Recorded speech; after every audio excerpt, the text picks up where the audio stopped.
I think everyone has been around long enough and approaching being real people for me to point out something, to admit something to you. There is no such thing as neuralizing.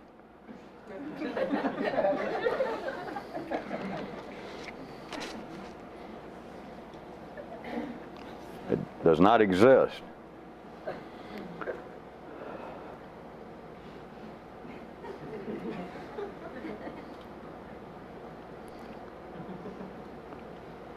If that were actually true, what difference would it make? Because in one real sense, it is true that it does not exist. Because anything that can be named, any kind of description that even resembles being reasonable, that at ordinary level one person can hear another person describe, then if indeed it was extraordinary, if it was an above-the-line phenomenon as it originated, once it is named, it doesn't exist. Now, there have been aspects of life putting out this message for thousands of years, all the way back, one of the oldest references coming from China, someone pointing out that if there indeed be some sort of mystical path, if there be some sort of extraordinary effort that one may involve themselves in, that wherever you look, and that it's named, that somebody says, here is a group, here is a teaching, then rest assured that that's not it. And that can pass for the scrutiny of the Eastern mind, but it is not limited to that. I received quite a few letters over the last years of that one of the books I put out that supposedly was using a recently deceased mystical type person telling a story about a man who apparently had been running some kind of mystical group, and then in a fit of insanity, or in a fit of sanity and lucidity, one day he admitted to the people, you might as well leave, I just made up this whole thing. And they all left but one guy, and he said, I'm telling you, get out of here. And the other guy said, it's too late. You know? And I'm almost to the point that I had been wishing for. That disturbed a lot of people. I got letters ranging from death threats to people believing that they found some mystical significance and they didn't like it.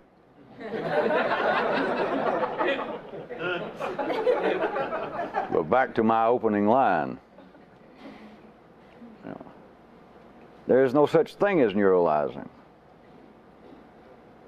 Now, the general area that I'm going to try and be pointing towards, I have laid all kinds of hints, but they're all self-contradictory to what I just said, because anything that can be described and anything that even ephemerally seems to make some sense, as vague as it may be of me saying that neuralizing is being able to remember something without thinking about it.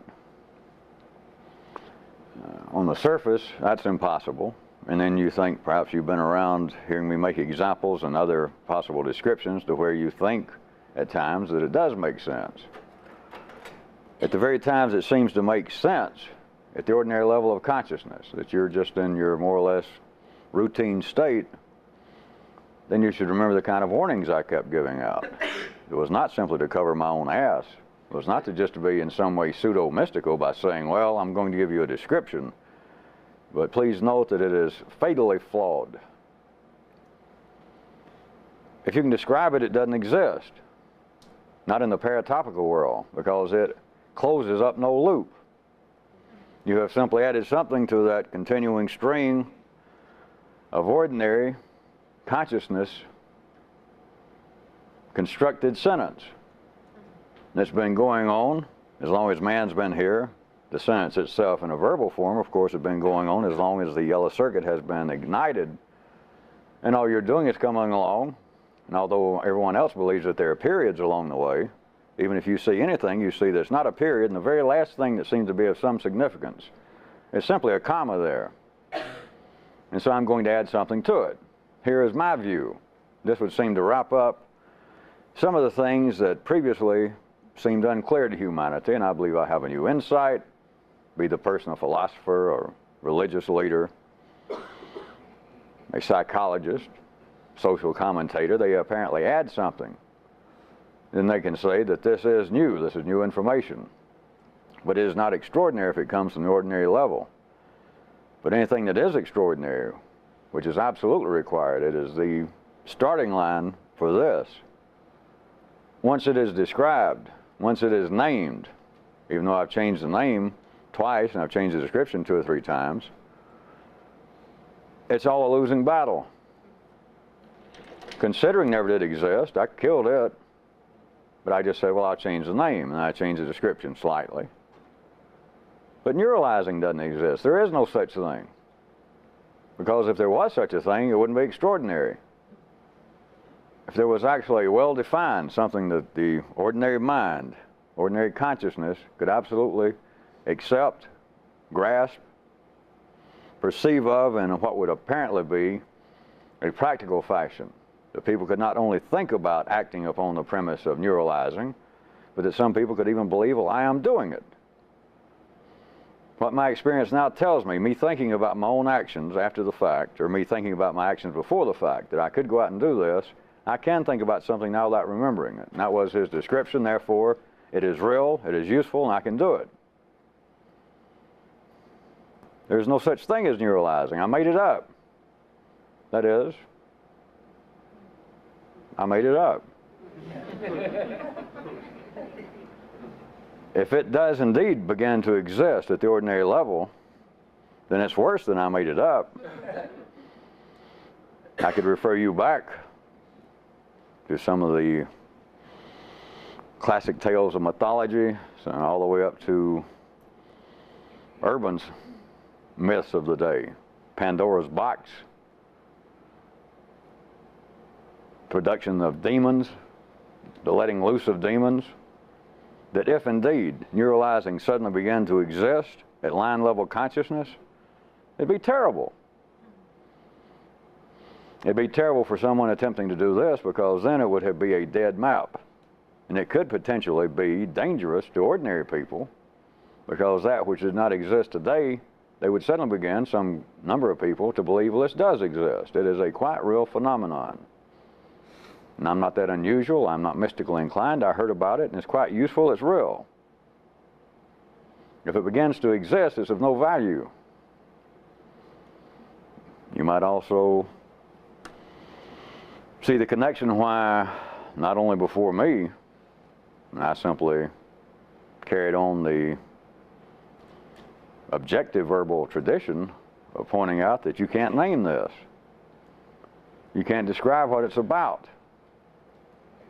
Because whatever you describe it as being about is not true. And if it became true, it's worse than the fact that it wasn't true to start with. It is only above the line of ordinary consciousness that you can begin to wrap up loops. You can begin to take the tail end of loops. If you were running a holograph on my cosmic merry-go-round, for one example, and it is making the completion of one loop and about to move, you would have a continuing movie in your consciousness of what it has done, and you not only see, apparently, where it began and now where it is again, you would see it as being the culmination of a loop, that it has wrapped itself up. Where it has been is no longer of any value. If it apparently had gone through some technological, some psychological, some intellectual journey wherein there was new information. It started from one position here that it seemed to be of humanity or some group being ignorant, being unawares of some area, and then it seemed to have made a loop through some period of time, and now this sort of information seems to be rather commonly available. Large groups of people now are conscious in a new fashion. It's of no value. It's meaningless. But those on the merry-go-round don't see it that way. And you can't see it as it went from point A, which in some way could be described as blank, and went from there around the circle, and that got back to point A1 or A2. And now it is definitely an improvement. It's not an improvement, it's a movement. It is only splintered consciousness. It is only the captious nature of the single frame snare that makes ordinary consciousness believe that things have moved from here to there. It is almost the idea now of quantum physics turned inside out.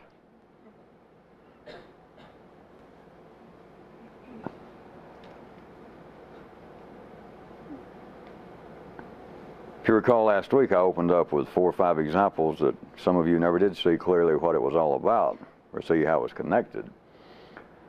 Of me making comments that apparently would be true, and then making other comments that would apparently be as equally as true, and they both could not exist. That is what you're left with in the ordinary universe.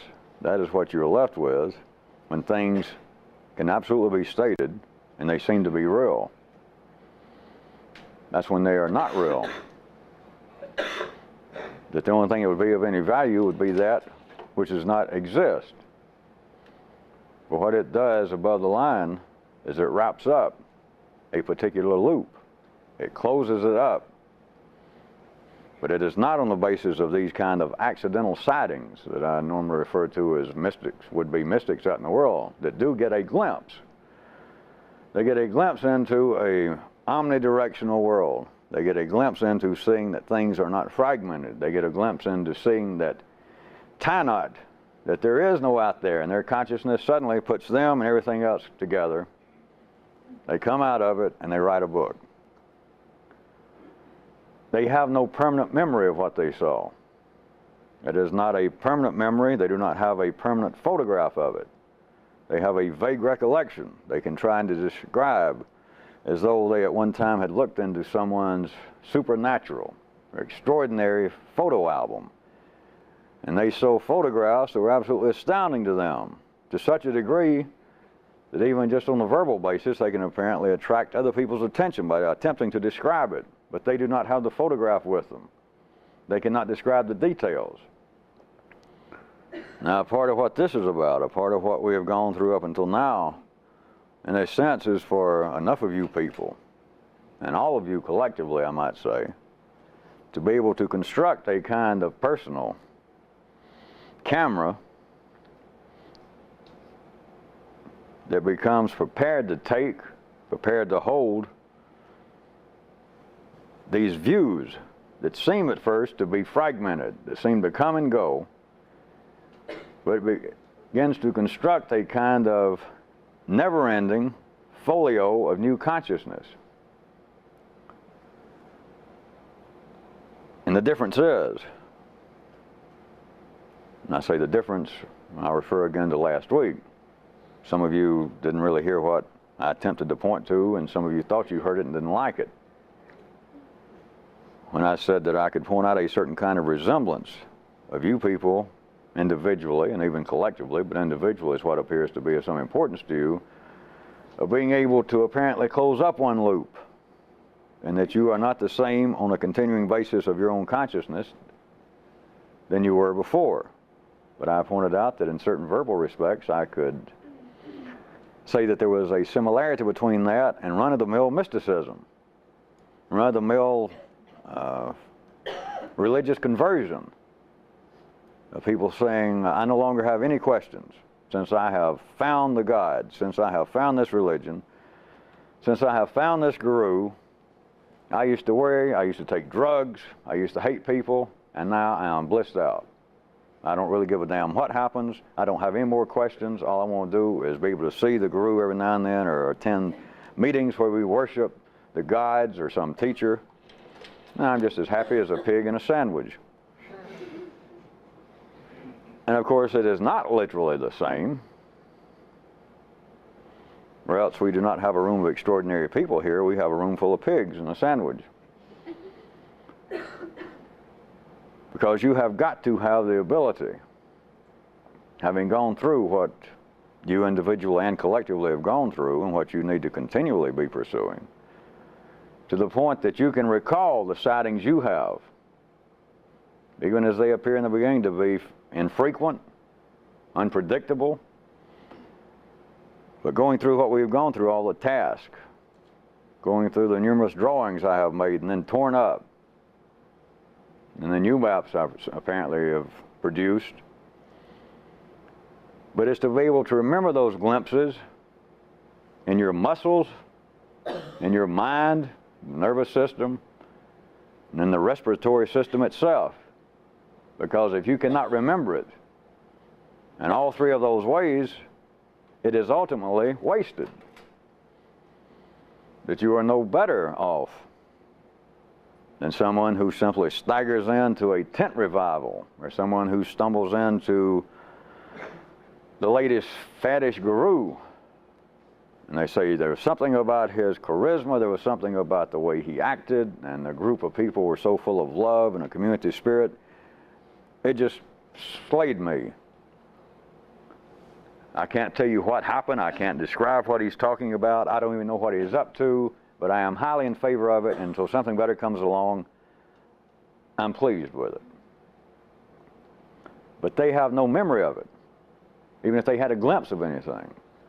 And if you just have some kind of partial memory, you could have it in the muscles, you could have it in the mind, you could have it in the respiratory system. But if you could only remember it in one place, if you could only, another way to put it, if you only remembered it in one circuit, you are ultimately in the same position as someone who underwent a routine religious conversion. The only way that any of this is any value is what you glimpse, what you apparently have seen on your own. Whether you can absolutely conjure it up anytime you want to is another matter. But when circumstances apparently bring it back, and you find out that you can begin to make your own efforts, you can smell it being close by, and you find out how to make effort. And you can almost bring back the photograph, but it becomes like a hologram that you are back almost actively participating in, and in the same manner as when you first saw it. But it cannot be simply participation of aha. That is, apparently, that I can remember this, I can think about it, I can talk about it to myself at least. That won't do. Or you get back that it seems to in some way grab the breathing mechanism itself of all the joy of this. I'd forgotten how it was to be able to suddenly be freed from hostility. And right now, I can almost feel that experience again. If that's all you've got, you got nothing. It won't do. You can't travel anywhere with that. Or you could be intrigued with what apparently was, to put it very crudely, but quickly, apparently involved in your memory of some kind of magic involved. That the muscular structure itself, you're back to almost having the same kind of memory a dog has. Because a dog does have memory, but the memory's in the muscles. And if that's the only kind of memory you've got, it's a crude form of a memory, as though what I saw was a kind of magic. It was a kind of absolutely supernatural, inexplicable occurrence. But I can almost feel it again. You might as well be with Oral Roberts. You have got to be able to remember it entirely. That what you saw, if it is only a partial memory, I don't want to give anyone the blues. I'm not insinuating that you have wasted in some way what you've experienced up till now. But if you cannot recall it in the muscles, in the nervous system itself, in the respiratory system, you can't really recall it. You're almost at the same level as ordinary people, with this vague recollection of a photograph I saw in someone else's album. Now, it was extraordinary. I'll insist on that all the way from here to just this side of physical torture. I'll insist it was extraordinary, but I don't own it. I can describe it. Perhaps I can describe it in such a way that even those who hear me describe it say, my, indeed, you did see something of an inordinate nature. I agree with just the way you're acting, the way you're breathing, the way your eyes move when you talk about it, the way you gesture when you say you should have been there if you could only seen what I saw.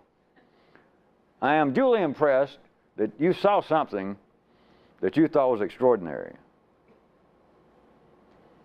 But you have got to be able to remember it entirely.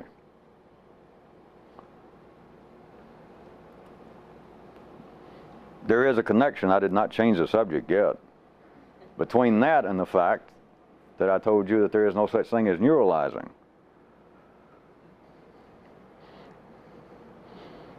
If I used the standard way, I guess I would have just thrown out that line and left it for 2 or 3 weeks or 2 or 3 months. But you've had 10 or 15 minutes, and I can't resist. You do understand that's not true when I say there's no such thing as neuralizing. I'm not suddenly trying to tell you that that was a joke of some kind. It's not that. But can any of you glimpse the fact that there is no such thing as neuralizing? If there was actually such a thing, it would be of no value. It'd be on the same level as TM, or going through the EST process, or going through a Christian conversion. That if neuralizing existed in the sense that things ordinarily exist, it would absolutely be of no value. You might feel like it is. And as I start moving this out more publicly with you people, you're going to see, as I've already told you, just simple the way things are. It's not because there are no more people on this planet that could hear anything. It's not because of any ordinary occurrence. But it's going to be more on the basis that they're going to think that they heard something specifically. And I'll participate. I'll be talking a different way. I'll be acting slightly differently. But they're going to think that they heard something, that I heard something real. I was not faced with yet another Sears and Roebuck mystic that flew into town, was trying to peddle some books or to sell courses and tapes, and talked about things that were simply turned into verbal conundrums and condominiums. That I went there, free admission, and he actually said something, and I walked away that I could use. Well, I hadn't used it yet, but I already thought about it, and I know for a fact that was of value. If I never see him again, it was of value. They will think that they heard and saw something or experienced something that existed. But when it reaches that level, you understand that it's not the same as what I've been attempting with you people. Because what I've been doing with you people is dealing with things that don't exist, such as neuralizing.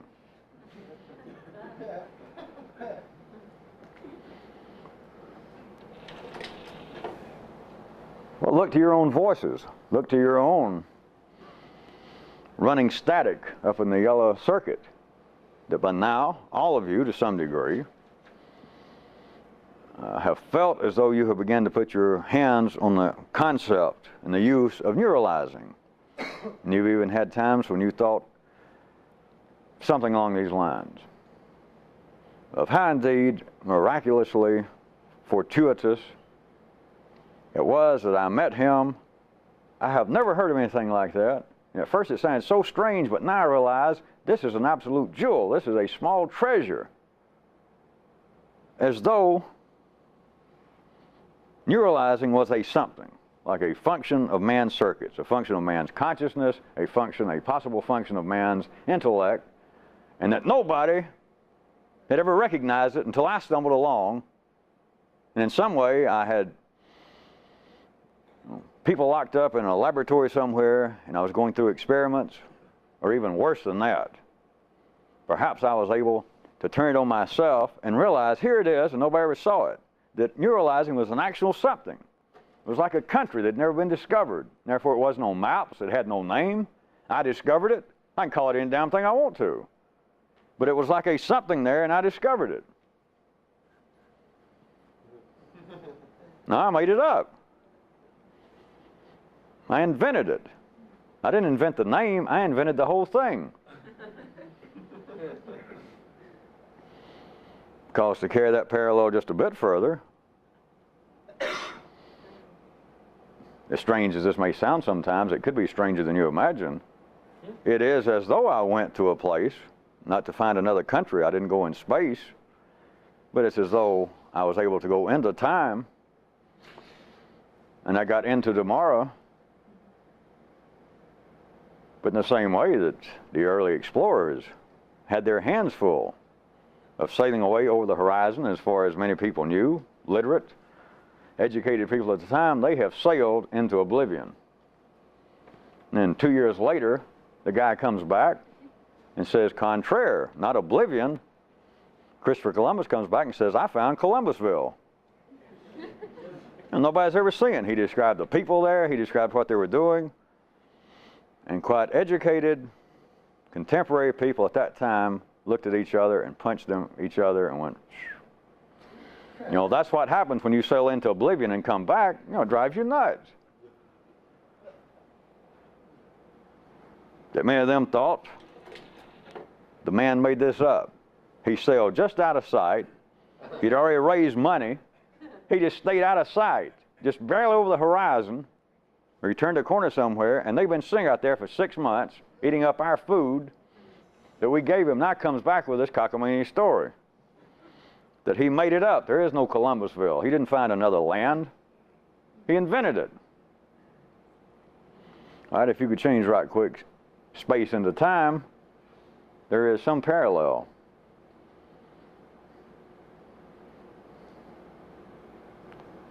It's a sticky parallel, or if you prefer, it's a real crumbly parallel.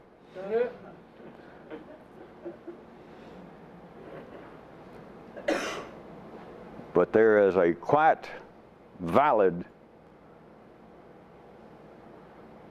paratopical reality that is the basis of me saying there is no such thing as neuralizing. Because if there were, it'd be useless. Or if, as some of the people who did up those two outlines thus far, that yellow and the blue book, I left it to them to come up with a kind of reasonably literate kind of outlines they could put together that someone could come up and read it, and it seemed to have a kind of beginning and a kind of end. In both instances, they laid great emphasis on the use of neuralizing and aimed toward, let us say, a rather unexperienced reader, to try and stress to them that this was something real, that could be of great value.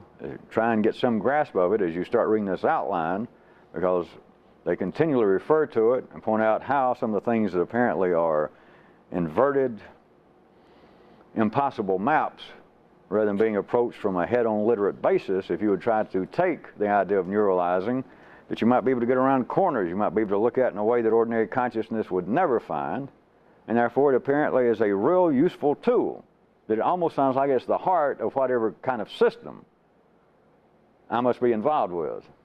So when there's some kind of system to this, that surely neuralizing is some kind of initial link pin. Now, what if that's true? For the sake, let's go ahead, and for the sake of presenting this as some kind of system that has a beginning and an end, an apparent aim to it. That you start off here and you're in some kind of condition and you pursue my system, will bring you to this superior position. Like going from a lost soul, far from the gods, to a saved, converted, enlightened soul. And that the method, or the heart of the method, would be neuralizing. If I granted that, for the sake of me staying here talking tonight, how can you put that together with the fact that there is no such thing as neuralizing? It is not something I discovered. It was not something laying there dormant or laying there just beginning to arise and had not been fully recognized, and I had the kind of extraordinary insight to see its ramifications, to describe it, to name it.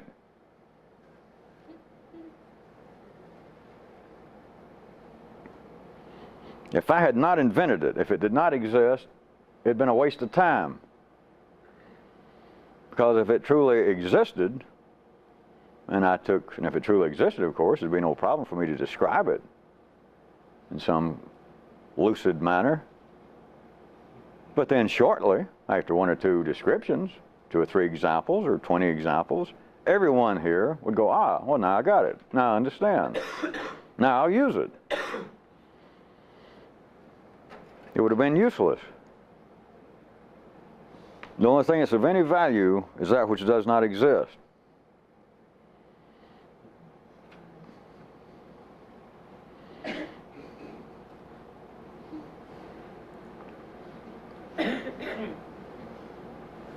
Change of subject.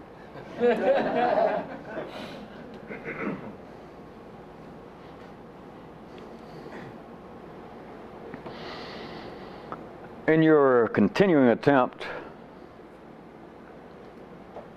until we can wrap up a loop, which may be tomorrow, which may be the 2 hours after I die. Well, maybe until the party is over.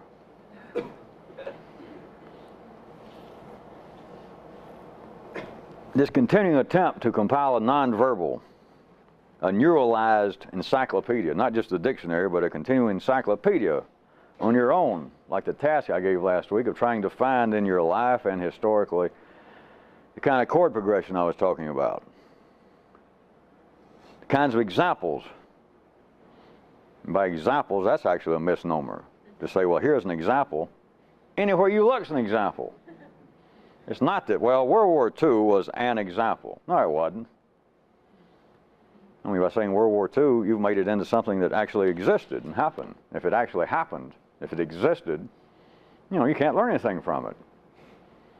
Oh, sure you can. You can go buy a history book or go major in history and become an expert. Major in the ramifications, the possible causes, the aftermath of World War II.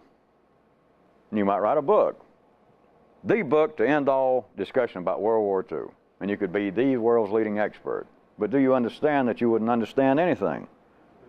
Because then, as far as you're concerned, is I got it. Having made that clear,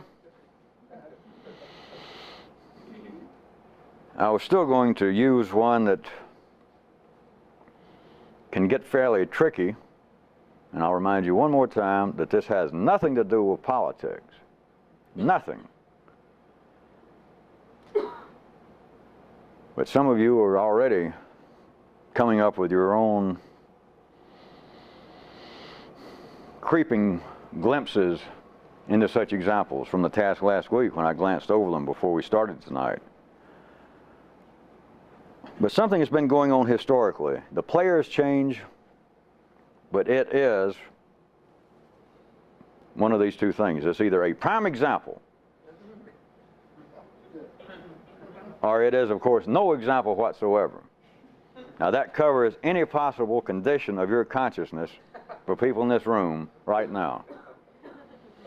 And, of course, it's only those in the former class that I have to even direct these kind of caveats of saying this has nothing to do with politics. But note this, since it has been a continuing concern that life has put into men's mouths and into their yellow circuit, the apparent injustice, albeit a continuing series of one group of peoples in any given area dominating another group. And as far back as recorded history, let's just take the West, for instance, back to the earliest of the Greek writers, the retellings of some of their recent wars, all the way up until today. You pick out any area in the world at any given time, and there's apparently one group dominating another group of people. They could be divided up by race, they could be divided up by apparent nationality, which of course all of this keeps changing. All of you, I assume, are that well read to know that some of the modern so-called states in Europe didn't even exist in your grandfather's day. There was no such thing as Italy. There was no such thing as Germany. It keeps changing. The names change. What apparently is one nationality gets blurred and it turns into somebody else. What appears to be some religious distinction becomes blurred. And then you can take one group of people, and apparently at one given time, X people were completely dominant over this Y group. And then taking into allowances this kind of continual, gradual blurring of distinctions and the changing of names, you can look at another period, and the group that apparently was being dominated at a later date are now dominating their erstwhile conquerors. Now, it always comes down to this, if you can see it in a certain way, that it is always more advanced people in the yellow circuit, and a corollary of that is technologically more advanced, all the way from them having swords when the other people are still hitting each other with rocks.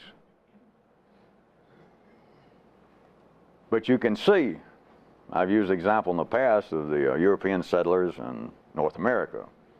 You know, we can pick on some other groups. I can point out the Spanish, and they drug in the Italians and the Germans, but them and the native South American Indians. That the people who were originally there, if you want to look at it, if you want to chop up history and say, well, they had the right to be there. They were there minding their own business. And now look at things. If you speak about South America, the continent itself, you can hardly find any exception to this that's worthy of numerical distinction, that the whole continent is run by what were Europeans and what were, chopping up history, chopping up reality, what were the original people, are now almost in servitude. They are dominated. And life has men, and has voices in men, continually speak out about this, that something is amiss here.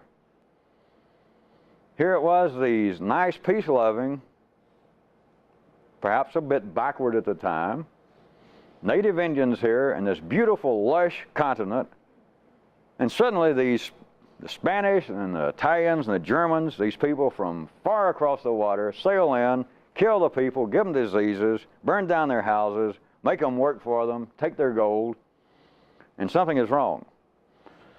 But notice it is going on forever.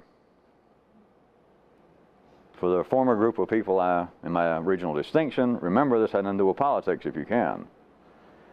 Can anybody see any kind of absolute reflection of the yellow circuit increasing, continuing, non-stoppable domination of the red one?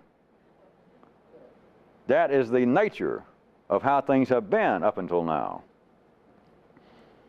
That we're in ordinary consciousness, and at life's lowest level, I repeat to you, you should begin to have your own suspicions about this, as to why, if I can point out something and say this is not exactly a final statement of how it appears to be, or if you stay at the ordinary level of looking at this situation, be it political, religious, personal, if you only see it in what seems to be the superficial manner, even though the whole world may agree with you, or even though apparently intellectual people at that point agree with your viewpoint, for me to tell you that's not true, here's another way to look at it.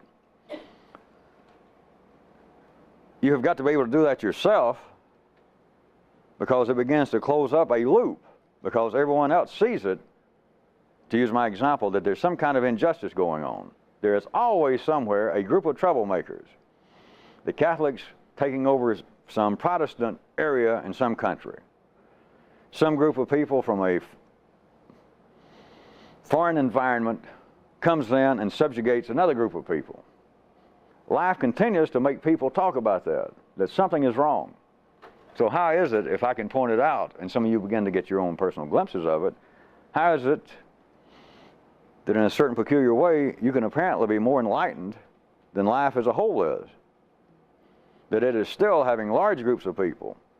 Now, I say large groups of people, we're talking about almost 100% of people on this planet, of saying I see injustice continually over one group of people dominating another group. But who sees that there is no injustice in the yellow circuit dominating the red? Who sees that there is no injustice in one of the internal voices having dominance over the other one? Who is it that sees that nothing would be growing? We would in fact stagnate and be dying were it not that one of the circuits continually was subjugating another one.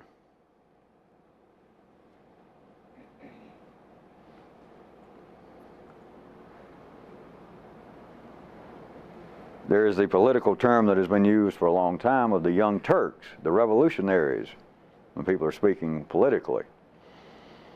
Can anyone see, and it is not simply, or it's not as simply, I don't want to throw you because it is a reasonable place to start, but it is not simply the direct matter that the yellow circuit, once and for all, or at any particular time in one person or in one group of people, or of all the people on this planet, that suddenly, at one identifiable place, the yellow circuit takes complete domination over the red one. Well, for one thing, that would be death. Because, as I pointed out, you may expand your own level of consciousness to an extraordinary degree while you're alive, but you are still flesh and blood. It is not a matter that in some way, as life still has some voices and people talk about, that the body, as ordinary people call it, the red circuit, is in some way in conflict with spiritual desires. That I am trapped in this carnal body that has to go to the bathroom and gets horny, and it's direct interference with thinking about godly matters. And if I could just in some way do away with my body, or starve it, or I'll beat it with sticks, I'll torture it, I'll ignore it, and in some way I will blossom into a godlike state. So it is not a matter that the yellow circuit, or that one group of people representing the yellow circuit, that is, one group, relatively speaking, comes into an area where another group are, and they are more advanced in the yellow circuit. Their predominant center of gravity is more in the yellow circuit than the red, and they have the technology to go with it. It is a process of growth. And from an ordinary viewpoint, you're always going to see, well, apparently this group of people were misused.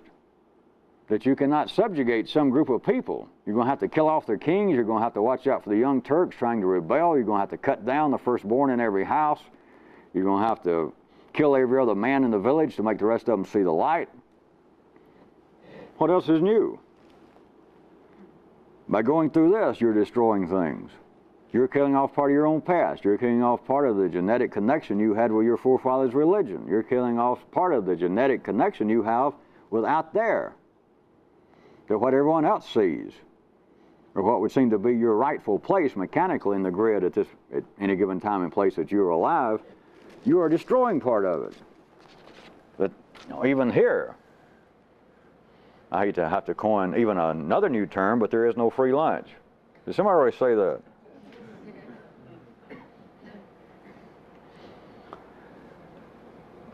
There are other ways to look at it, but this is getting very close to what is going on inside of a human, inside of the invented maps, inside the framework of all of this that I have made up. To what is going on that always apparently has been political. It's always apparently been a matter of out there. It's always been apparently an external matter of condition, not the internal state of man. Of this kind of domination. There's always one group mistreating, trying to take over another group. You are talking about the growth of life itself, and you are talking about the absolute continuing growth and the way it has gone into the circuitry of man. It is the yellow circuit. It is the more advanced, and it is always the younger, but they're always more advanced in every possible sense of that word, into the fourth dimension, into a right angle. Not just, of course, limited by any means to technology in some way, or to education, or to information. But it is one circuit then having continuing domination.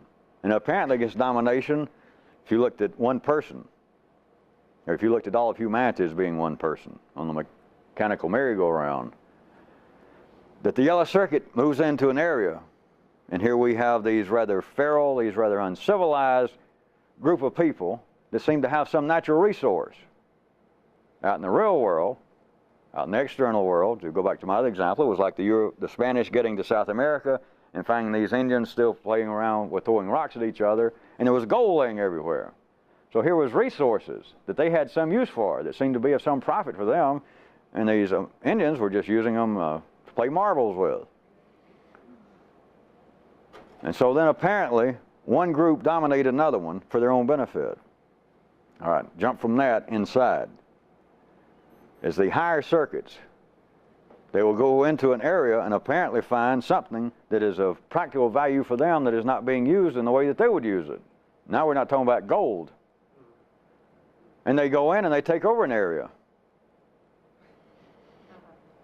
But then you could look back at humanity, taking it again as being one person. You could look back at humanity or look into the future at another time, 20 years later, and apparently this, let's jump back right quick, the Spanish in some way had lost interest that they originally settled at this one place near the Amazon River, and they stayed there and completely dominated the local people, the Red Circuit. And then 20 years later you go back and they've moved on. They may have left a few guards there, but by now the Indians may have been so mistreated that there's not much danger of an uprising. They just leave 2 or 3 people there that periodically rattle sabers, and the populace falls back in line. Or it could be that 20 years later you look back and the Spanish have absolutely abandoned it. They could have burned the place down. They could have used up all the resources. That's when it appears that this domination of one group over another continues to move. But now if you go back and look at humanity as being one person, it's like the yellow circuit, mechanically, over a period of time. The newer circuits will find an area in the older circuits, the lower circuits, and they will begin to dominate it to such a point that they apparently use up all of its resources. They get all the nourishment out, or another way to look at it, they bring it in line so much, they dominate it so much that they can leave and that area will never rebel again. They've just been crushed. Or there's even another way to look at it. It's all the same thing, by the way. That perhaps they settle there, and after they subjugate the people through fear and whatever apparently would be in the external world, then they begin to assimilate them. They begin to intermarry with them, to breed with them, and 20 years later you go back and you can't tell the difference between the Indians and the Spanish. You can't tell the conquerors from those that were previously the conquered. There is an absolute direct reflection of that in you, in all of humanity. That the yellow circuit continually, that is what history is about. But nobody can see it, and I'm not going to tell you much more tonight. Because some of you should be able to get your finger into this and to see that it has some real practical value, having nothing to do with politics. Having nothing to do with the external world other than the fact that it's you. That continually the yellow circuit has moved into areas and dominated an area.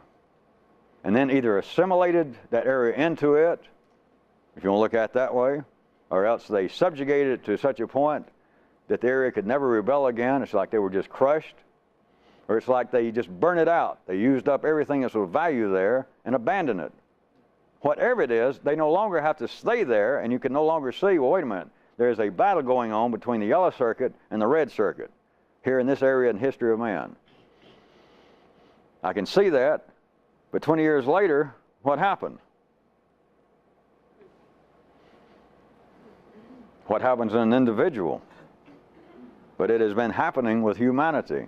That is the one possible way that I can plot you a very temporary map, or how about a historical atlas that has been the geographical movement of man's conscious evolution, or the evolution of consciousness, the evolution of his circuitry.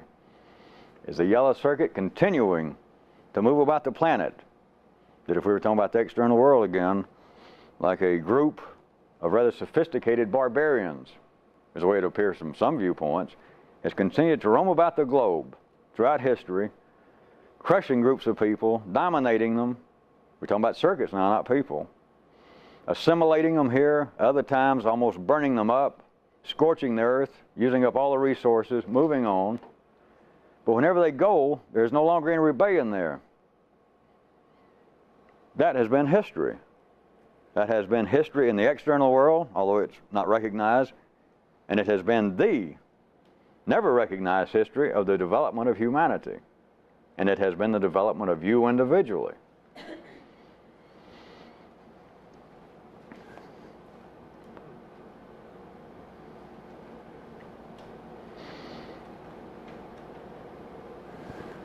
Change of subject 3.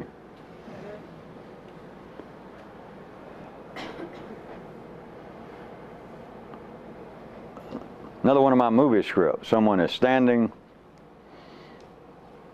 commenting how beautiful was the view of Athens from the Parthenon.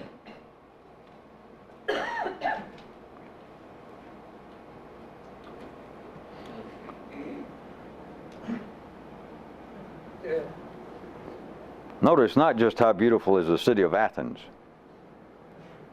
but how beautiful is the view of Athens from the Parthenon.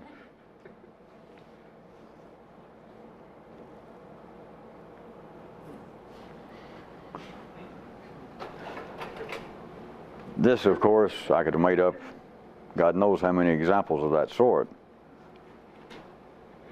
But it is a matter, to use that example, can you see that there is a question? There is a matter of the setting for the view itself that apparently makes the viewing more meaningful. That how beautiful is the view of Athens from the Parthenon, as opposed to, let us say, somebody else says, no, you should see Athens from, I just up on a bare hilltop there outside the city. It's not the same. I'm assuming that my example has some associative meaning to everyone who heard it. It's not that I just went outside of Athens the second night I was there, and I got on this little hill, and I looked down, it was a little hill, and I just got up there and stood and watched, and I looked down at Athens. It looked pretty neat. That is not the same to say how beautiful, how profound is the view of the eternal city of Athens from the Parthenon. That what apparently is the milieu, the background of the view and the viewer is tied to what seems to be the profundity, the pleasure, the meaning of the viewing. It's as though there is a framework set, a frame. It's as though somewhere in this idea, this notion that I expressed in my example of, quote, how beautiful is the view of the city of Athens from the Parthenon. It's as though the viewer and the act of viewing is now a part of a frame.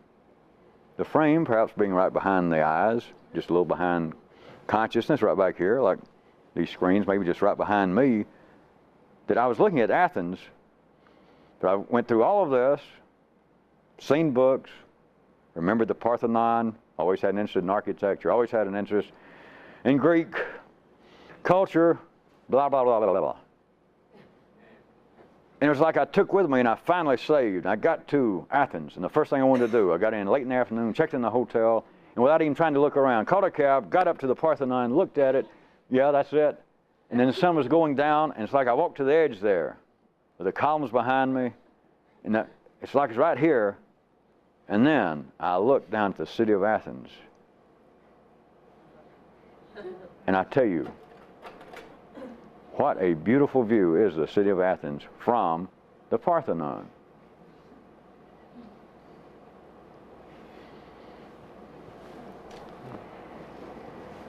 And 30 minutes ago seemed sticky, didn't it?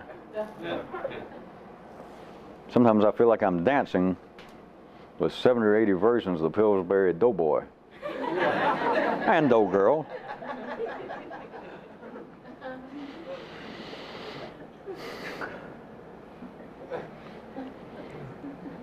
Do I have to drag it down from that illustrious hilltop, from the Acropolis? Do I have to drag it down in the mud and bring it down to New Jersey or Southern California or Alabama? Of continually that is going on in human consciousness is setting up. It's already there, not that the people involved are doing it, but that there is a floating Parthenon going on. That there is a frame right behind all of that that I apparently experience, that I could say, how beautiful is the sight, the viewing of the city of Athens from the Parthenon. Or, conversely, I could have said, we stopped in Athens on a Thursday and a Friday on the tour, and some guy said we were to walk up the hill. There's an old building up there.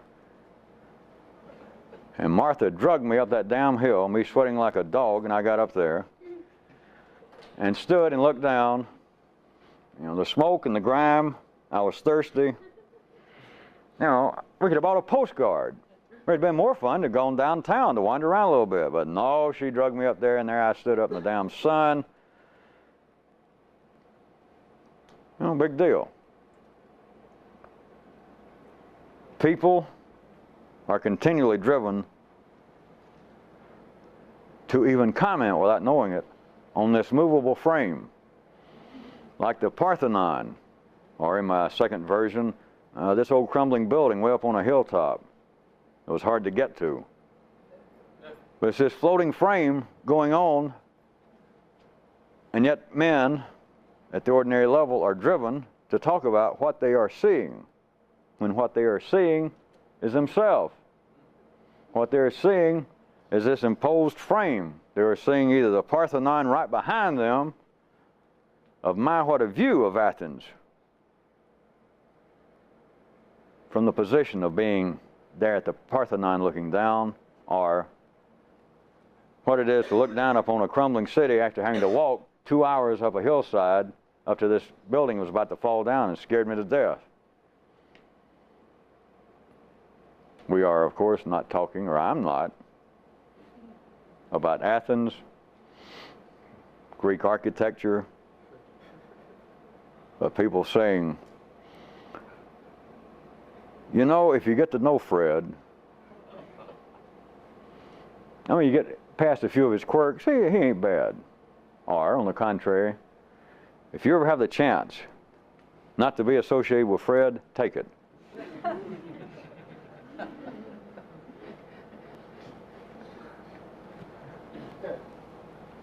It's been some years since I brought it back up. I think I let Kyruk comment on it again one time, that at the ordinary level, under ordinary conditions, men do not experience life. That is, consciousness does not experience life. It experiences itself. It experiences the Parthenon. It experiences this floating frame, wherein the apparent act of viewing, consciousness, and the viewer itself is unknowingly but inseparably involved with the Parthenon, with this crumbling building, with what I know about Fred, good or bad. It's not experiencing life, it is not experiencing Fred, it is not seeing Athens, it is experiencing oneself, it is experiencing the limitations of one's own consciousness. That the frame is being taken, that you are like a floating picture when you think that you are that which is looking at pictures, whether it be Athens or Fred, or the state of the world politically.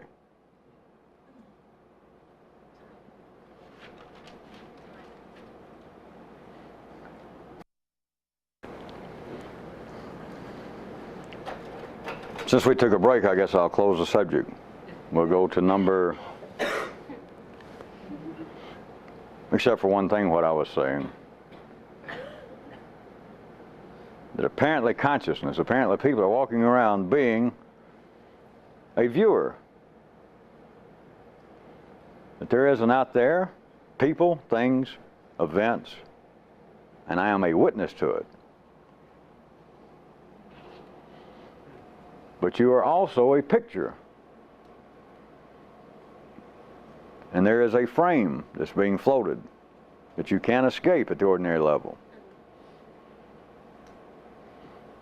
And as obtuse as it may sound verbally, that is what I intended by the Parthenon / old crumbly building. Next subject.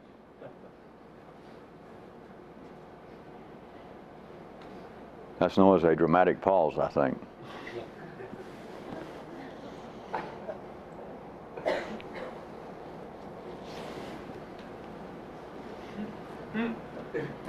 Maybe I should take acting lessons. Maybe I should give acting lessons. Erase that from the tape. There were a lot of questions over the last several weeks and comments, but a lot of questions, and even from New York and people in the other cities have been hearing, catching up for the last 2 or 3 weeks of tape about my mention of two voices. I could have called those things something else. But the two voices, and people quite sincerely believing they're confused, or believing that they didn't understand exactly what I meant, or believing that they're observing two things, but one of them doesn't seem to fit what they thought I said. Let me give you a place to start.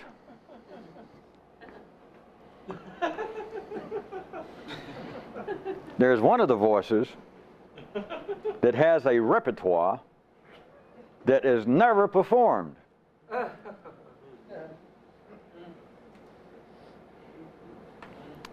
But it has a repertoire.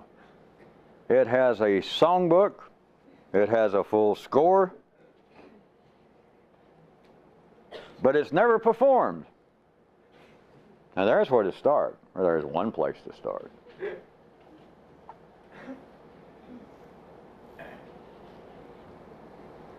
That note, maybe I'll try to clear it up a little bit here for a second, because that's almost back to neuralizing, isn't it?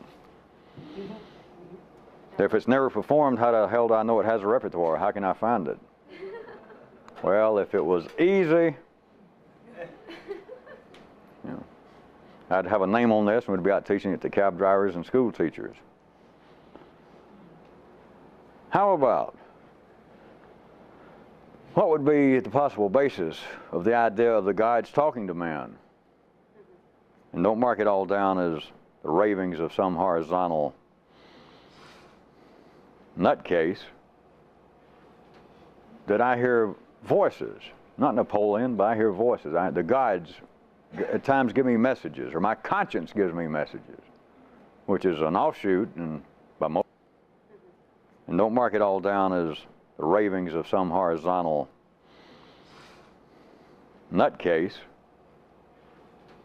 That I hear voices, not Napoleon, but I hear voices. The guides at times give me messages, or my conscience gives me messages, which is an offshoot, and by most religions, of being a small spokesman, like it's Willie Lomax for God. It's like a salesman out on the road for the guides of continually trying to prod you. Or where'd the idea in more modern times come from of the subconscious? And perhaps even a little more modern, at least by verbal standards, the idea of sublimated desire, sublimated drives. Or the one I still like best, I'll use again. What is the basis of, quote, well, what I should have said? Which everybody passing for a white human on this planet, that voice goes on. It's gone on before you met me, and given the right opportunity, it still goes on. Well, what I should have said, but you should be at the point now being able to use this non-existent thing of neuralize, of why is it, as far back as recorded history, novelists have been putting it in people's mouths, in their heads, I should have said. All right, we've had 5,000 or 6,000 years of that. I want to know one thing. That's what you should be asking yourself. How come people don't say it? Why is it all over the planet it seems to be just as prevalent as bad breath, continually going on from, I assure you, prime ministers to street cleaners, after the fact, whether it be 5 minutes ago or 25 years ago, what I should have said. 5,000 years, that's enough that something should have been done, shouldn't it? I mean, something should have happened. Why don't people but now, through the wonders of modern technology, CRTs, transistors, shredded wheat, that now it should be that finally some group of people, it should be breaking out, some major breakthrough, that there's some group of people somewhere at MIT or Texas that no longer are involved with what I should have said. They actually say it. And that'd be the beginning of a new age, right? I'd suggest to you that would be a possible good basis for your own personal Stratigraph. How? What purpose? Reminding you again that this is not even the proper description, because if you can talk about it, you're not really doing it exactly right. But since I'm standing here talking, it's just another example. For those of you who need it, and for those of you who don't, of course, remember, there is no such thing as an example. You have shot a bird in flight to make an example. So you're no longer examining a bird. You're no longer talking about flight. You're talking about something that's dead.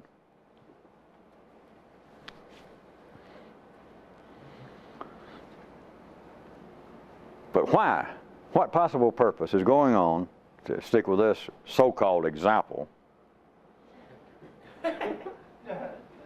let's say for the sake of specificity, for 5,000 years that we know of, literate people, they were literate enough to write, which 5,000 years ago was pretty damn literate. Of I should have said, or Caesar later over a couple of glasses of wine, after the great procession, after the whole city had turned out and cheered him, later he got a couple of drinks in him, and he turned around. I happened to be sitting at a nearby table, or I was there serving some drinks, and he said, you know, when so-and-so surrendered to me over in such and such province, what I said to him was, you know, blah, blah, blah. I can still remember it. But you know what I should have said? Had 5,000 years of that going on. That should make you want to construct a stratigraph of some kind. That should be exact fodder for, I'm going back and saying, but remember, that's even taking a good shot at the bird. Something is going on. Nothing is being wasted, especially something that's lasted 5,000 years.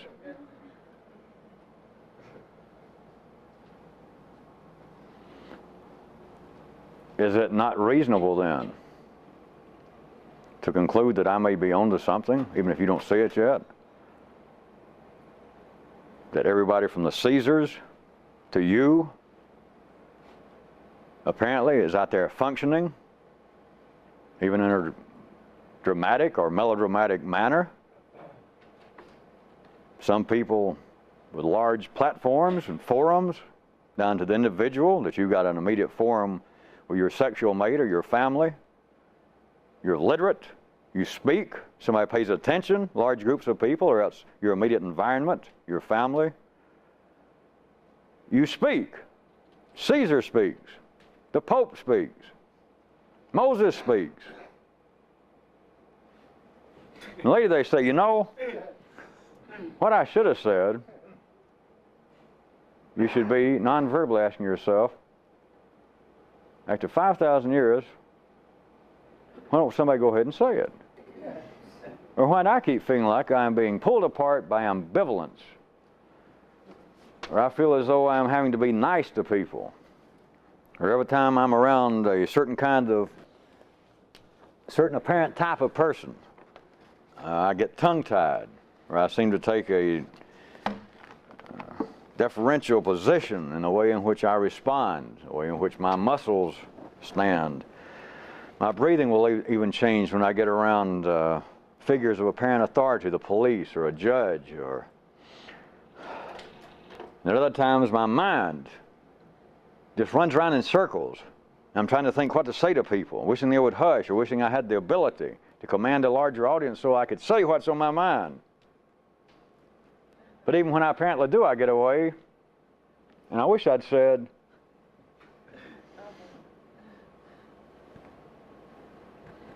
all right, where is the idea, where is the apparent urge of I wish I'd said? Apparently one voice went blah, blah, blah, and then later you think I wish I'd said. Well, now if that's the voice that originally went blah, blah, blah, after a few times, wouldn't it catch on? What's going on here? It was in charge. It made the tongue work. And you said, well, I'll give you my opinion. I will, all right? You ask me, I'll tell you. Da da da da da da da da da da da da da da da da. A little bit later, I wish I'd said. Who is it saying I wish I had said? The voice that originally said, it seemed to have full command of not only the audience, it had full command of your processing here that created sound. Why can't it say whatever it wanted to say? Why can't it apparently, quote, learn from its lessons and its mistakes? Well, I'm sure I don't know. I'm simply here to raise the questions.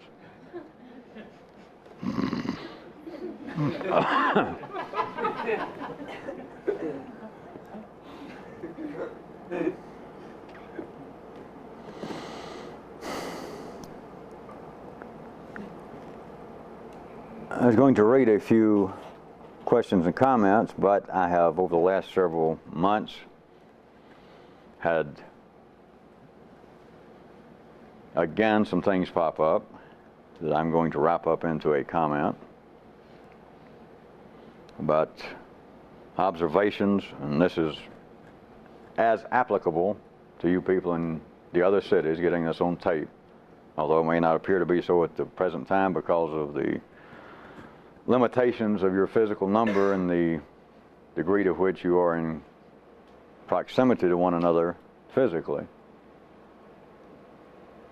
But there have been questions, observations, expressed concerns, doubts that show up periodically that have to do, I'm just going to put them all together to set up my comment. People in here feeling as though that there are other people in here acting superior, or people trying to phrase the kind of question in such a way as to hopefully not annoy me, to upset me, which, as we all know, is a darn easy thing to do.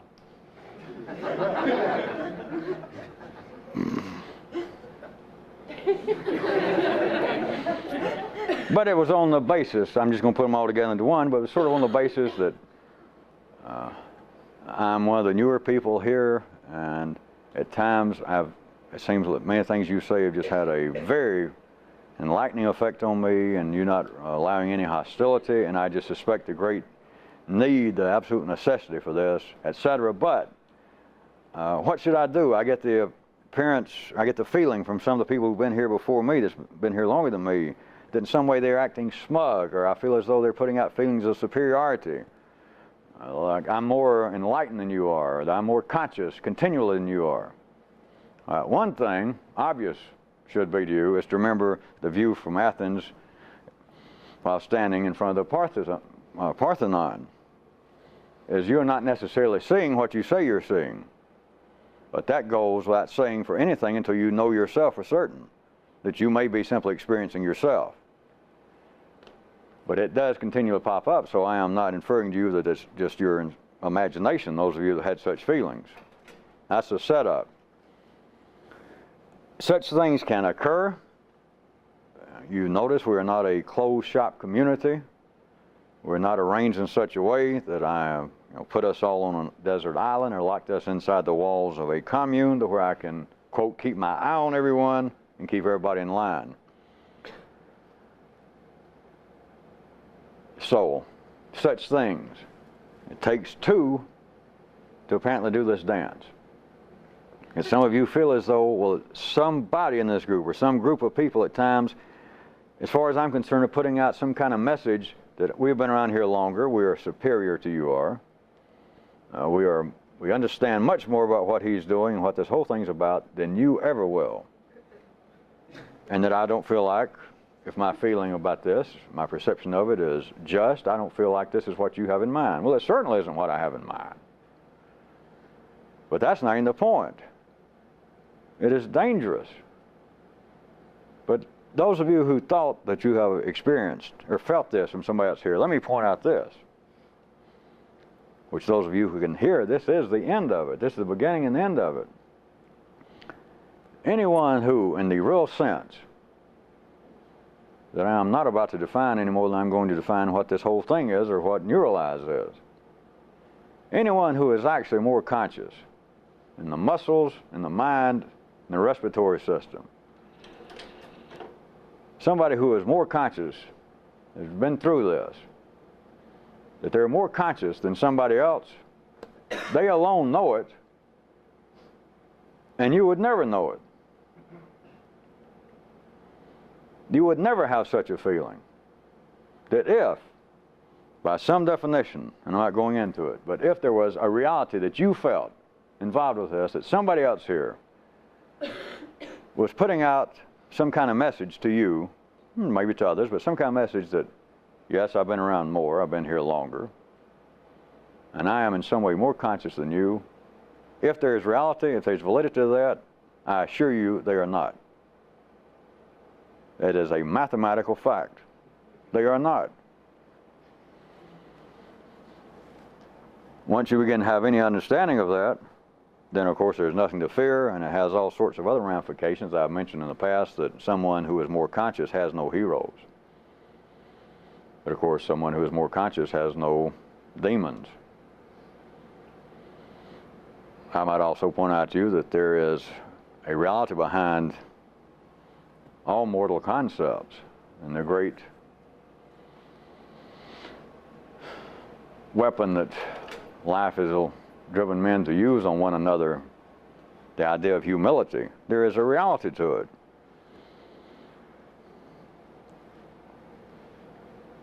I hadn't changed the subject yet either.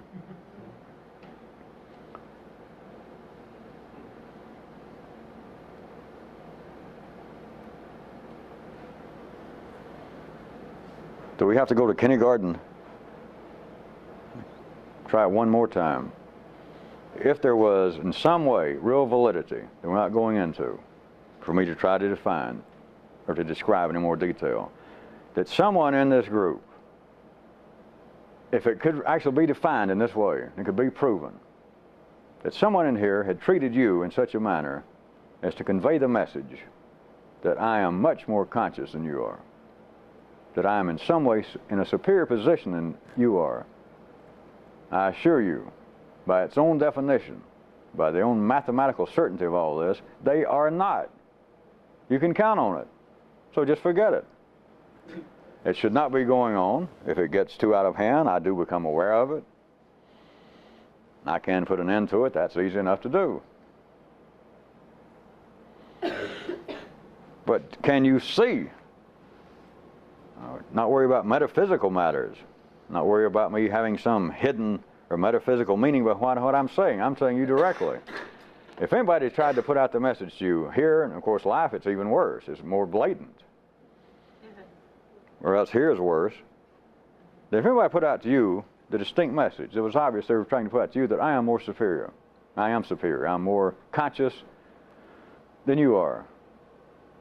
Take my word for it. I give you a guarantee. They are not. It's just a fact.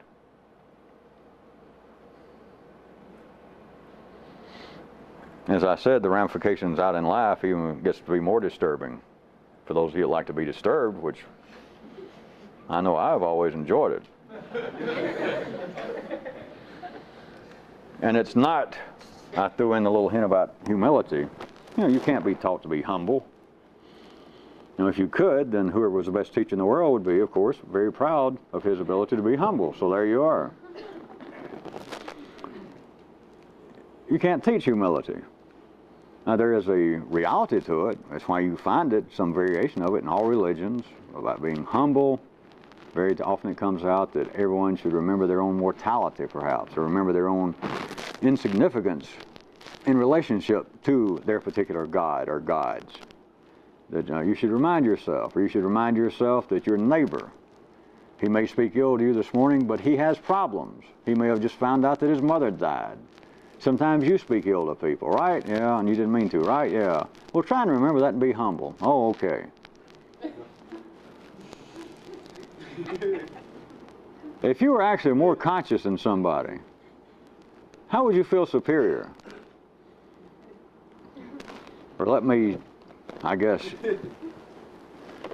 stretch the degree of hope and trust and faith I have in you people, and assume that none of you would meet this qualification. Who can feel superior to a small child from your knowledge?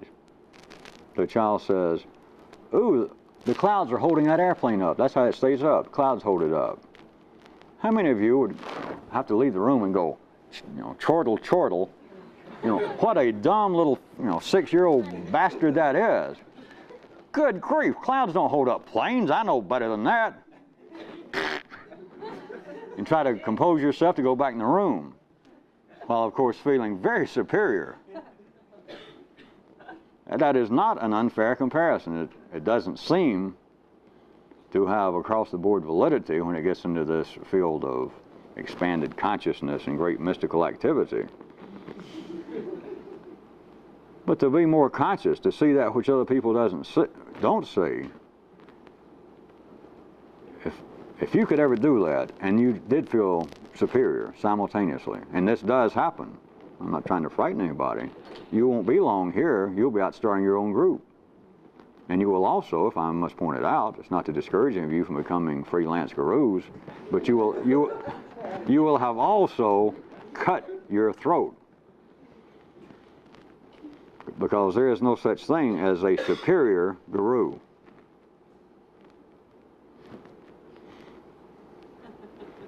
It's just a contradiction in terms, like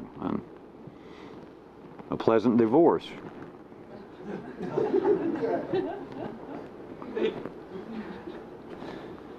If it could be proven, and you would not be sans any validity to feel this about people you can see, for everything from religious people to philosophers to gurus, that it's just obvious. They're putting out the message of my, how superior I am. Whether it be thanks to my own efforts, thanks to the gods helping me, thanks to me being selected by the great cosmic spirits. And you people should be thankful to even be around me, because it should be obvious to one and all, just like it is obvious to me, I am very superior.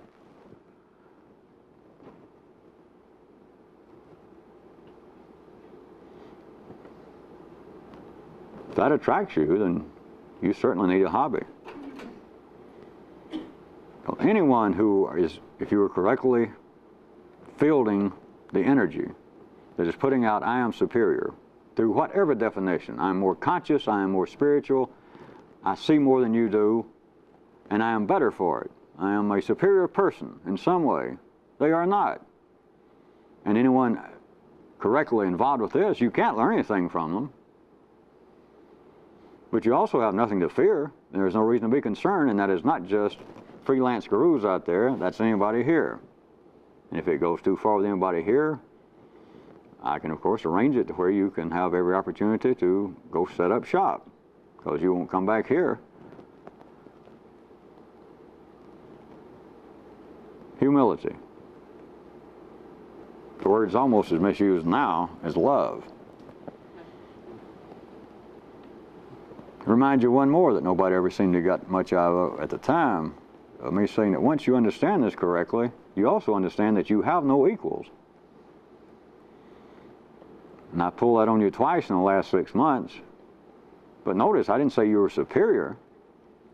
But you have no equals, and there is no external way by which to judge yourself. Yeah. That's not a trick. That's not me coming up with some strange idea that apparently would free you from any responsibility and to make you a god unto yourself. But once you begin to understand, in the sense I mean it, of doing this thing in a contemporary time and place, and you begin to see on your own, you do understand there is no way to externally judge yourself anymore, because you do understand more than the level of life operating at humanity. It's goodbye fear. It's almost goodbye hope, faith, charity, goodbye ordinary plans, goodbye villains, no more heroes. You simply see things as they are, but you are not superior in the way that ordinary people are driven to define feelings of or aspects of superiority, and to accept what seems to be the messages from other people that say, I am superior. You just see it for what it is. Anybody in here that would make you believe that they're superior to you, trust me, they are not. Not at that time. You might as well be dealing with a kid that believes that clouds do hold airplanes up. And I'm not just skipping over this in some philosophical manner. This comment continues to arise. which is not surprising, but it continues to arise. And I might point out to all of you that still take this as seriously as you think you do at times, you better watch it. You better be sure that nobody's getting that from you, because I don't care how long you've been here. If it begins to get disruptive, I don't care how long you've been here, and all of you, well, most of you know this by now. The rest of you, it may frighten you to think it could be true. You know, without hesitation, without any warning, I'll turn on you and put you out.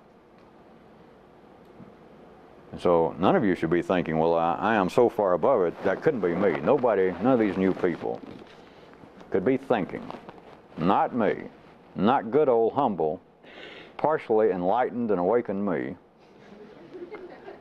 I mean, I can understand how some of these new people could be around Fred or Mary over there sometimes, the way they get to acting, just after they've done a good job of working or they've run 5 extra miles.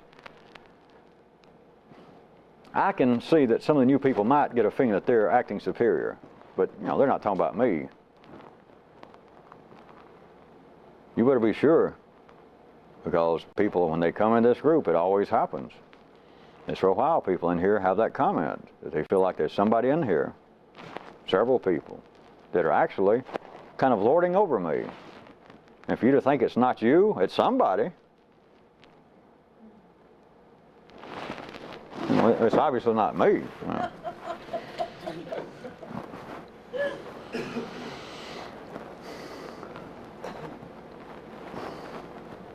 Another change of subject, right, a quick one,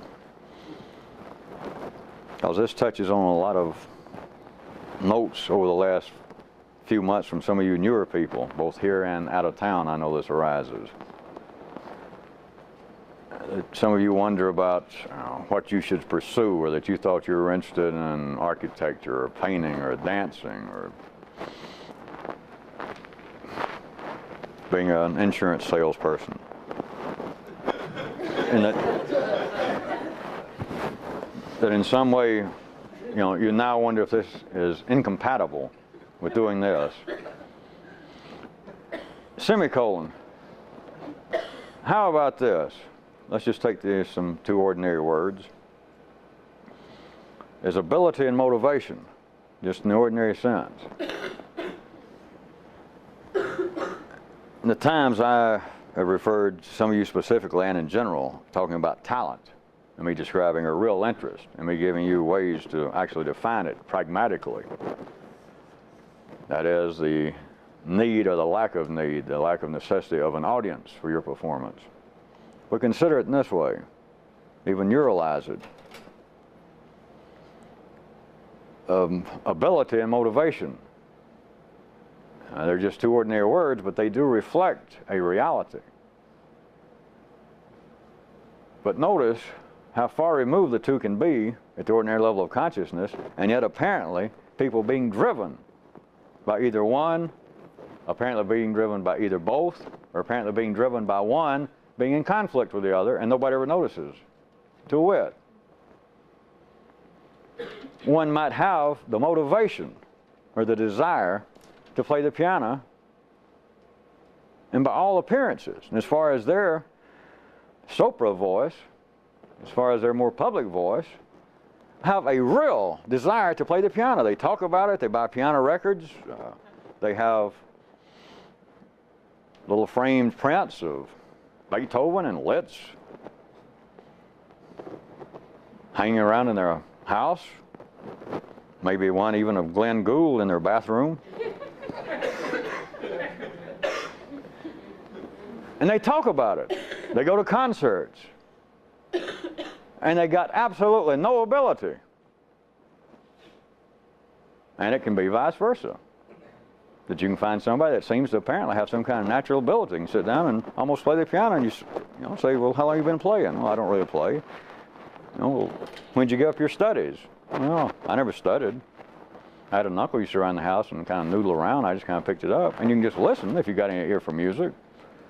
And you realize, well, you just got, you know, what seems to be a kind of native ability to play the piano. You go to study. Well, if you just studied a little bit, I mean, if you just practice a little bit, hell, you play right now better than many people out playing for a living. Yeah, I guess you're right.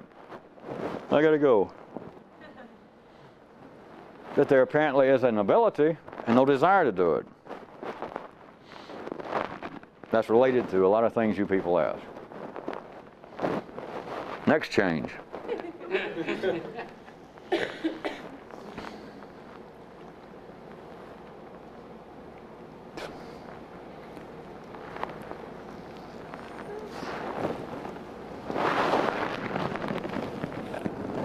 Back to what some of I was referring to last week in the warning again, and my rather generalized comments about weird states and you feeling as though your head were exploding and that you were just on the verge of absolutely going into some kind of state wherein all this will come together once and for all, that you can just smell this, almost like these little pieces, these little landmines I've been laying out. You just feel they're all about to explode at one time and it will all come together. Well, it won't. It keeps happening and you think at that time, I don't mean thinking the way you take it. You have completed a loop with this thing that once and for all there's going to be one explosion and it'll all come together once and for all. No.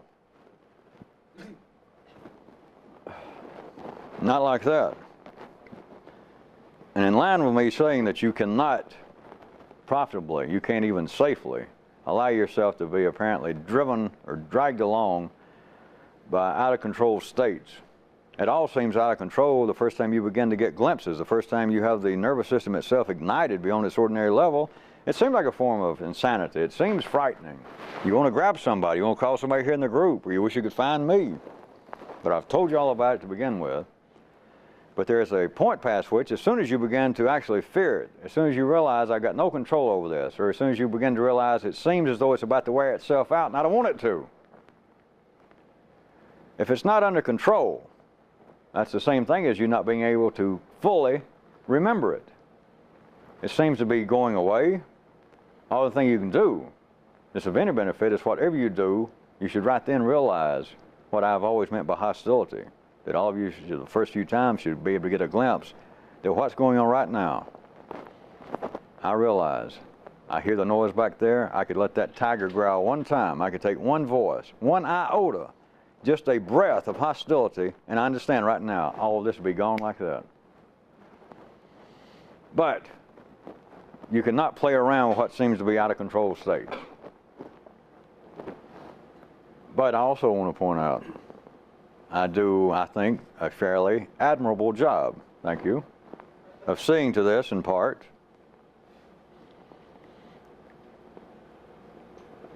You cannot let this become in some private, personal way with you for it to become suicidally serious. That everyone rightfully feels, and apparently the less time you have spent involved with this, the more extreme seems to be the need of wanting to know, what could I do? How can I catch up? I'm beginning to get enough glimpses. I know this is where I belong. I know this is what I'm after. Why can't I do more? Why can't I increase the intensity? Why can't I increase the speed at which I seem to be operating?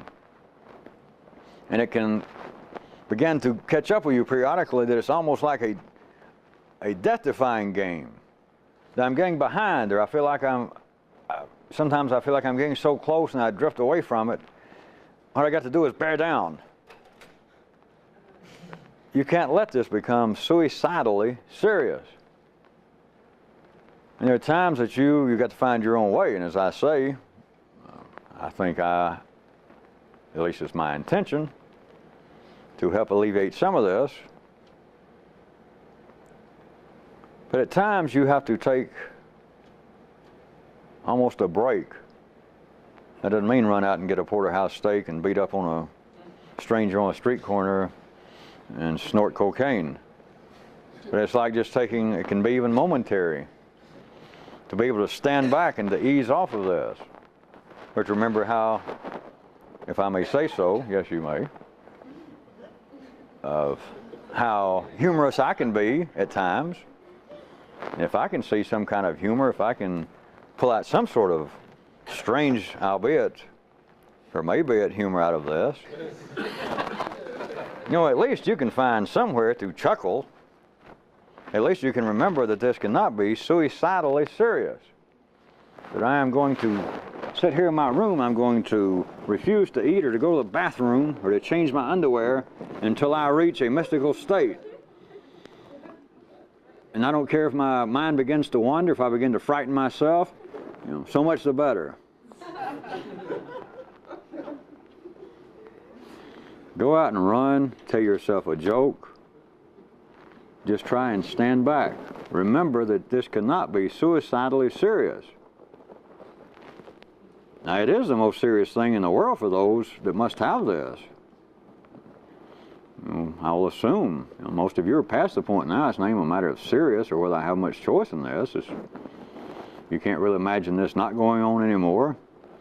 It's just, unless I point it out, you don't even think about it any longer having a choice. So, should I go Thursday, or there's a good movie on, or I saw an old girlfriend of mine was in town, and you can miss 1 week, it'll be coming back around next week. Everything like, should I leave and move back to Illinois and go back to school? It's past the point, we'll assume. But that does not mean that it has to be suicidally serious, that it is a dark cloud pursuing you, and it's some kind of gods, perhaps demigods, with great whips and bolts of lightning that are always right behind you, and that you've got to keep driving on. That, what I've got to do is be more serious about this. I need to stay home more. I need to be by myself a little bit more. I need to think this out. Maybe yes or maybe no. Only me and the shadow knows, and you've got to find out. But you cannot let this become too serious. That even if it just takes a few moments, and moments, according to the dictionary, is open to some interpretation, as opposed to seconds, but to stand back and to ease off. If I can find some humor, of course I have to invent it, it's not that I find it. I just have to make it up again.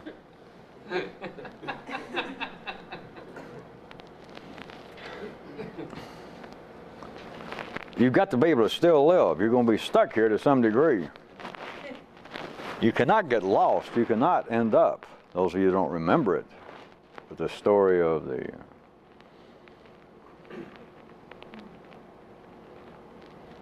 the ants, of living on this map, a thing as though that you're tied from Thursday to Thursday and what little you can hold on, that you in some way got to block out the rest of the world.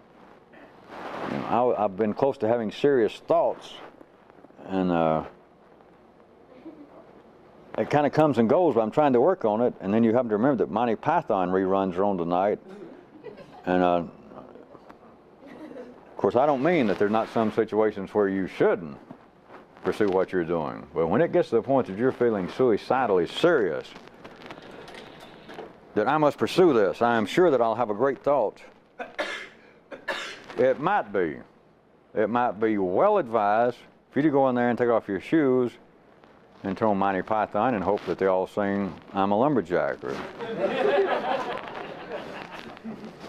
You cannot get lost in the maps, even my maps. Nobody can. I mean, what if I got lost in them? Where would we be then? I don't care to think about it. Well put. How long have you been talking to yourself?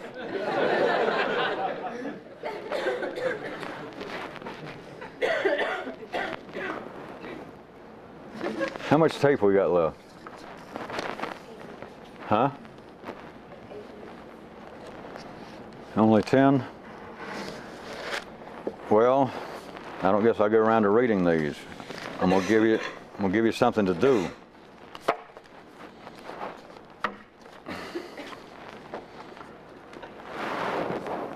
I'm going to go ahead and keep it within the limits of this tape. We've got 10 minutes left, so I'm not going into as much tonight as I will at some other time about the absolute necessity that somebody's got to have a destination in mind or you can't go anywhere. Now, this is true out in the ordinary world. You could hear this from a pop psychologist, and you've heard it from Buddha and Moses, and you've heard it from Norman Vincent Peale, and if you knew my second cousin Albert, he used to say it. Marcus Aurelius said it. Except I kept misquoting him so much that now some percentage of the population on this planet take my version as being his. Which I guess no harm done. If you don't have some goal, you can't tell what you're doing. Now for a long time, some of you it's been years here, and some of you it's just been a matter of months here in other cities. The goal of this is just you being drugged behind me. It's me pumping this up. It is me furnishing the energy, and it's me having the extraordinary connection to make it possible. But as far as there being some kind of goal, you start out and you may pick up some of the words I used to use or some descriptions or some that you wrote here from your exposure to other would-be mystical books or systems that, all right, this is the attempt to awaken oneself from this ordinary sleep, or it's an attempt to blow away one's cloud of misperception to become the enlightened being. And I have intended, and I think admirably succeeded to some degree again, of trying to allow you to get involved with specific ideas that what I'm doing is compared to Sufism or is a form of mystical Judaism, or it's this or that. And the intent is to go from here to there. But now after having done all that, trying to break down that kind of artificial mechanical structure in the wiring of humanity and in the perception of ordinary consciousness, there has to be a goal. There's got to be some feeling. And it's reached the point that all of you are going to have to come up with something, because I'm moving it into the area that apparently out here in the real world, out here in that ordinary world, that I'm apparently going to be going from here to there, not showing up in public and giving these rambling talks I have in the past, of apparently trying to discourage everyone and telling them they're crazy to try to do this, and that nobody, and only a very few people can even hear what I'm talking about, and it's been fun being here and Walla Walla, but you know, there's not enough. You know, and I enjoyed coming here and seeing your airport, and I guess some of you may have enjoyed what I said tonight, but you know, by and large, we're never going to see each other again, and good night. All right, that day is gone, but now apparently I'll be up to something. That those who are there, apparently I've set up some kind of premise, and as I said, I may even present it as there is some kind of system to this, that this is a real thing, and here's the name of it. Simultaneously, it's come time that you people are going to have to face up. You're going to have to focus in a certain way on yourself. And now here's what's required, and this goes for you people out of town, those of you that are still in the other cities getting these tapes directly. I want this done as soon as you hear it. You've got 3 days to get this done. I'm going to have to consider a pruning process now that this is going to begin to grow some more in a different kind of direction. I'm not threatening anybody, but by Tuesday night, you people here in Atlanta, and you people getting this on tape, within 3 days after you hear this, I want you to have it in the mail to me at the address of the publishing company. But you people here, you got until Tuesday. And if it's not here, unless there is some impossible physical reason, then don't ever come back here. Don't ever contact me, and I don't want to see you again. But on a piece of 8.5 by 11 paper, not torn out of a spiral notebook, it can be notebook paper, it can be a yellow sheet cut down to 8.5 by 11 with your name on it. You tell me in any way you want to what you think that you have received, what you're convinced. I usually say what you think, but I'm going to change it. What you have received from this, and what this now means to you. Those two are the first section.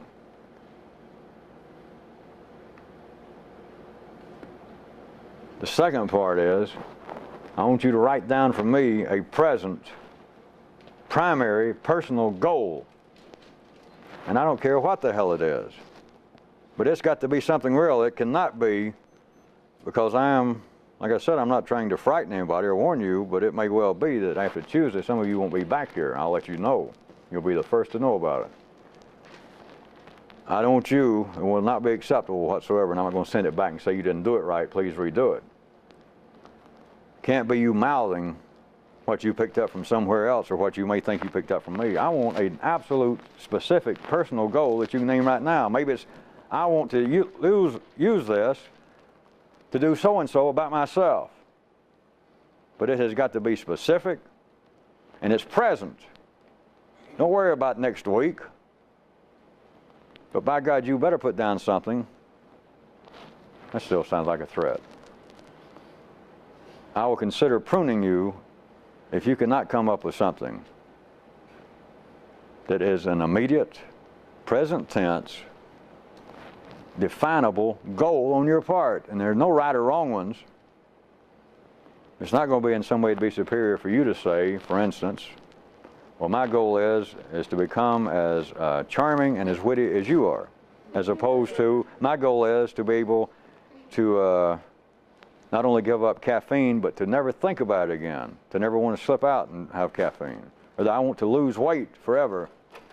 It's not that one is superior to the other. There's no such thing as an incorrect goal as long as it is present, it is specific. And of course, you can't plan this, but it will have a relationship to that first section. That is, what you have received from this, and now what this means to you. I'll have somebody down here.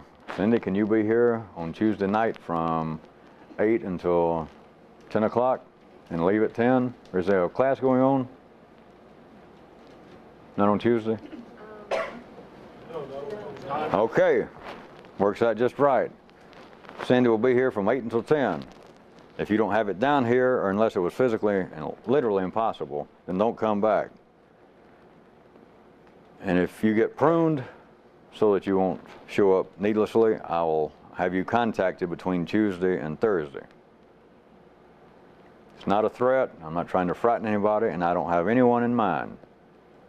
This is not a trap. But I do mean it sincerely that if you do not respond to this correctly, I'm looking for the areas to prune right now before this goes out any further in the public.